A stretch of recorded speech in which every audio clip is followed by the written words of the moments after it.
ایک روایت ہے کہ جب چنگیز خان نے نشاپور کو خون میں نہلا دیا، گلیوں کو لاشوں سے بھر دیا اور شہر کو مٹی کا ڈھیر بنا دیا، تو اس کے بعد وہ اپنی خوفناک فوج کے ساتھ ہمدان کی طرف بڑھا۔ ہمدان کے لوگ کانپ رہے تھے، ہر گھر میں سناٹا، ہر دل میں خوف، ہر آنکھ میں موت کا سایہ۔ پھر حکم آیا کہ پورے شہر کو ایک میدان میں جمع کیا جائے۔ لوگ میدان میں جمع ہو گئے، خاموشی ایسی جیسے وقت رک گیا ہو۔ چنگیز خان آگے بڑھا اور بلند آواز میں بولا، میں نے سنا ہے تم لوگ بہت عقل مند ہو، بڑے سمجھدار ہو۔ پھر اس نے ایک جملہ کہا جس نے سب کے دل جما دیے، میں تم سے ایک سوال کروں گا، صحیح جواب دیا تو زندگی ملے گی، غلط جواب دیا تو یہ میدان تمہاری قبریں بن جائے گا۔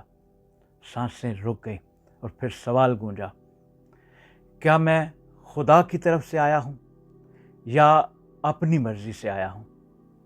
علماء خاموش، دانشور خاموش، بزرگ خاموش۔ یہ صرف سوال نہیں تھا، یہ پوری قوم کی زندگی اور موت کا فیصلہ تھا۔ اس لمحے ایک سادہ سا چرواہا آگے بڑھا، نہ کوئی عہدہ، نہ کوئی لقب، مگر دل میں سچ اور آنکھوں میں بصیرت تھی۔ چنگیز خان نے طنزاً کہا، تو کیا میرے سوال کا جواب تم دو گے؟ چرواہے نے اس کی آنکھوں میں آنکھیں ڈال کر کہا، ہاں میں دوں گا، اور جواب یہ ہے کہ نہ تم خدا کی طرف سے آئے ہو اور نہ اپنی مرضی سے آئے ہو، تمہیں تو ہمارے اعمال یہاں لائے ہیں۔ جب ہم نے سچ بولنے والوں کو خاموش کر دیا، جب ہم نے اہل لوگوں کو نظر انداز کیا، جب ہم نے جاہلوں، خوشامدیوں اور نااہلوں کو اپنے سروں پر بٹھا لیا، تو پھر تمہارے جیسے ظالم کا آنا لازم تھا۔ میدان خاموش ہو گیا۔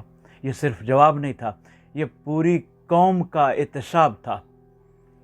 کہا جاتا ہے کہ چنگیز خان رک گیا، سوچ میں پڑ گیا، اور پورے میدان میں جمع لوگوں کو اپنے گھروں میں جانے کا کہہ دیا۔ اصل سوال یہ نہیں کہ اس دن کیا ہوا تھا، اصل سوال یہ ہے کہ آج ہمارے ساتھ کیا ہو رہا ہے۔ ہم کیوں پریشان ہیں؟ ہم کیوں مشکلات میں گھرے ہوئے ہیں؟ ہم پر آفتیں کیوں آتی ہیں؟